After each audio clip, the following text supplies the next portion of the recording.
인천 쿠팡 물류센터 화재 6일 1시간 만에 큰 불길 진압, 국내로 다시 돌아와서 계속 관심을 모았던 인천 쿠팡 물류센터 화재 소식입니다. 현슬 1시간 만에 드디어 큰 불길이 잡혔다는 소식이 전해졌습니다.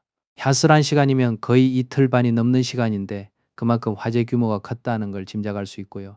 이에 따라 인근에 내려졌던 대피령도 해제됐습니다. 하지만 불길이 잡혔다고 해서 상황이 완전히 끝난 건 아닙니다. 화재로 인한 피해가 주변 지역으로 계속 확산하고 있는데요. 연기와 분진이 퍼지면서 인근 학교는 휴업에 들어갔고 주민들도 상당한 불편을 겪고 있는 상황입니다. 화재 원인과 진행 과정에 대한 지적도 나오고 있는데 3단 선반 구조가 화를 키운 것 아니냐는 지적이 제기되고 있어요. 물류센터 특성상 물건을 층층이 쌓아두는 구조인데 이 3단 선반이 화재 확산 속도를 높였을 가능성이 거론되고 있는 겁니다. 다만 방화 셔터 같은 소방 설비는 대부분 정상적으로 작동한 것으로 보인다는 점은 그나마 다행스러운 부분이라 하겠습니다. 전국 폭우 피해 800건, 정부 긴급 재정 지원. 이번엔 날씨와 관련된 피해 소식인데요. 지난 사흘간 내린 폭우로 전국에서 800건 넘는 피해가 발생했습니다.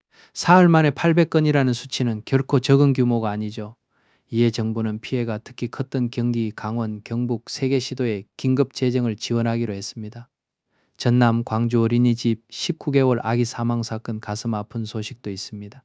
전남 광주의 한 어린이집에서 낮잠을 자던 19개월 된 아기가 숨지는 일이 발생해 경찰이 수사에 착수했습니다. 아기의 부모인 A군 부모는 아이가 이유 없이 사망한 것이 말이 되지 않는다며 강하게 의문을 제기하고 있는 상황이라 정확한 사망 경위에 대한 수사 결과가 나와야 할 것 같습니다. 최영중 전 청주시 의원, 국민의힘 제명.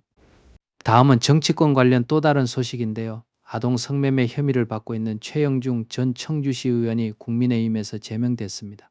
최 전 의원은 중학생을 상대로 성관계를 맺고 성착취물을 제작한 혐의를 받고 있는데요.